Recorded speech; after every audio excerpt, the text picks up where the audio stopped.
IMDb ఒక super star జాబితాని release చేసింది.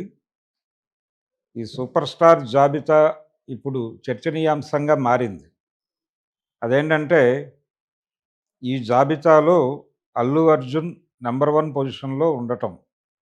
Second ప్లేస్‌లో 'షారుఖ్ ఖాన్' ఉన్నాడు. ప్రభాస్ ఏడో స్థానంలో ఉన్నాడు. రామ్ చరణ్ ఎనిమిదో స్థానంలో ఉన్నాడు. పదో స్థానంలో విజయ్ ఉన్నాడు. ఇలా ఈ జాబితాలో ఎన్టీఆర్ కొంచెం వెనకబడి ఉన్నాడు.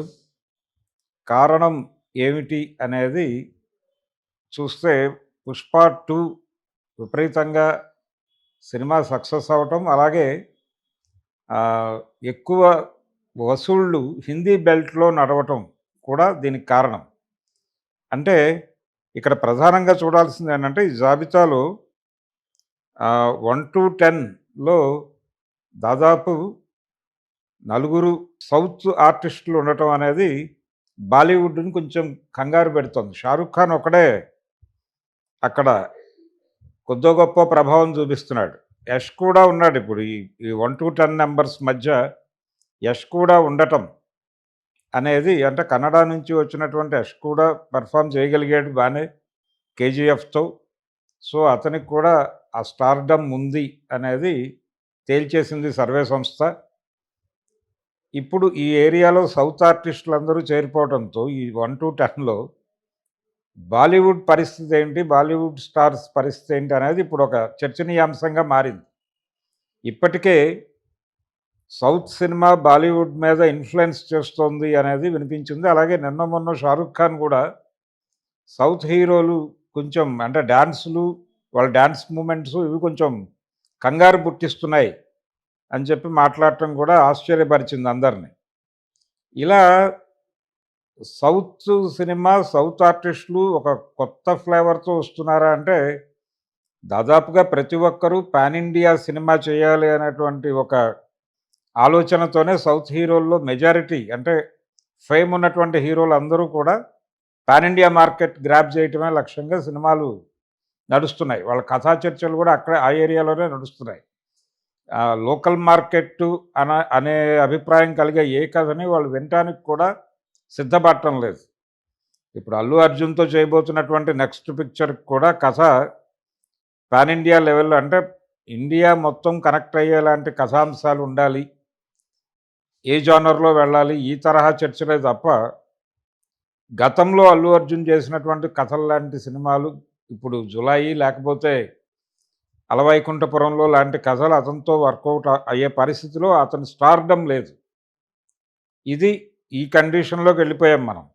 అంటే లోకల్ ఇష్యూని గ్లోబల్ లెవెల్‌లో చెప్పడం అనేది మర్చిపోయి, అంటే ఈ ఇప్పుడు ఈ సర్వే సంస్థ ఇచ్చినటువంటి సర్వే రిపోర్ట్ ప్రకారం ఈ ఫస్ట్ 1-10లో ఉన్నటువంటి సౌత్ హీరోల సినిమాలన్నీ గమనిస్తే వీటన్నిటిలోనూ కామన్‌గా కనిపించేది ప్రభాస్ చేసినటువంటి 'సలార్' సినిమా కావచ్చు, లేకపోతే 'కల్కి' కావచ్చు,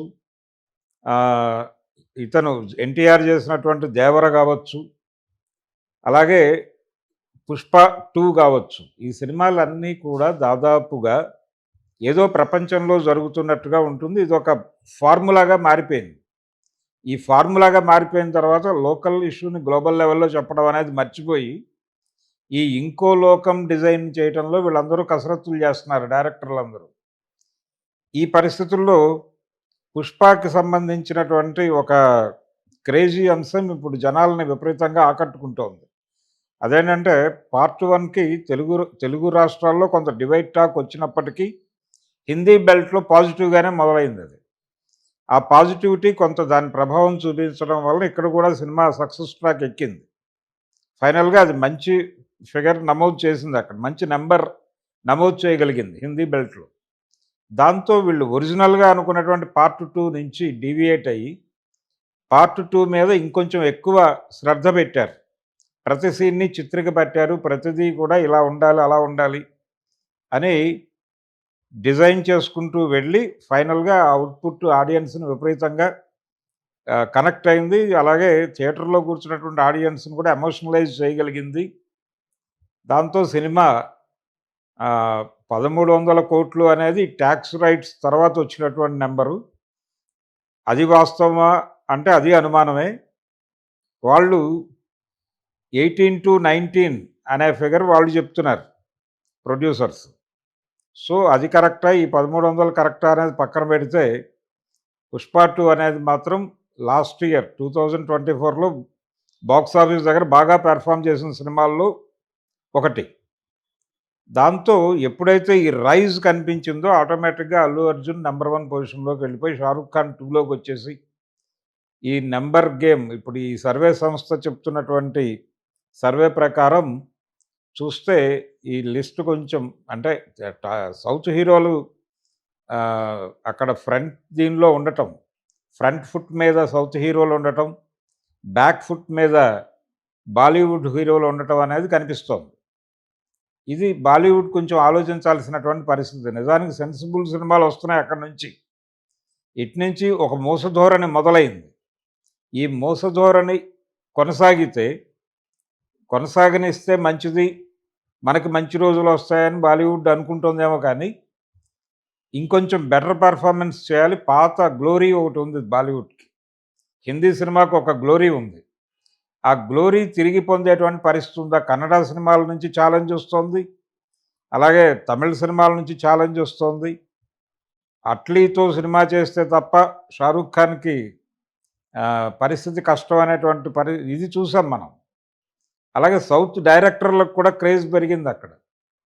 ఇప్పుడు రాజమౌళితో సినిమా చేయటానికి అందరూ రెడీగానే ఉన్నారు బాలీవుడ్‌లో.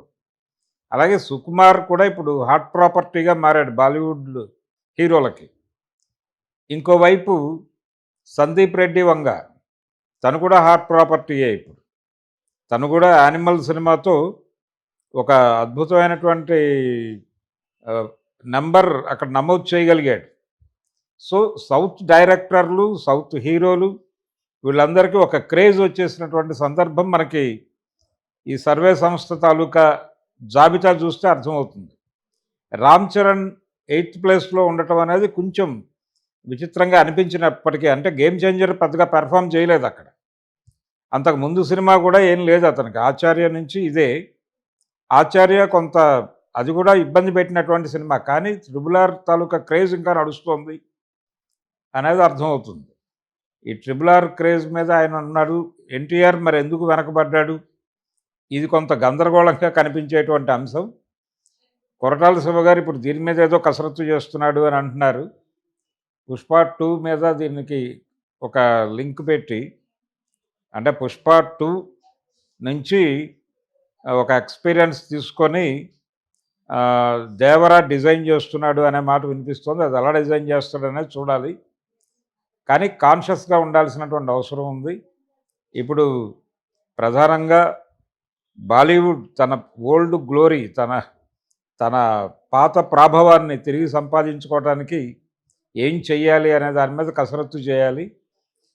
ఇది ఇది ఇది ఒక రకంగా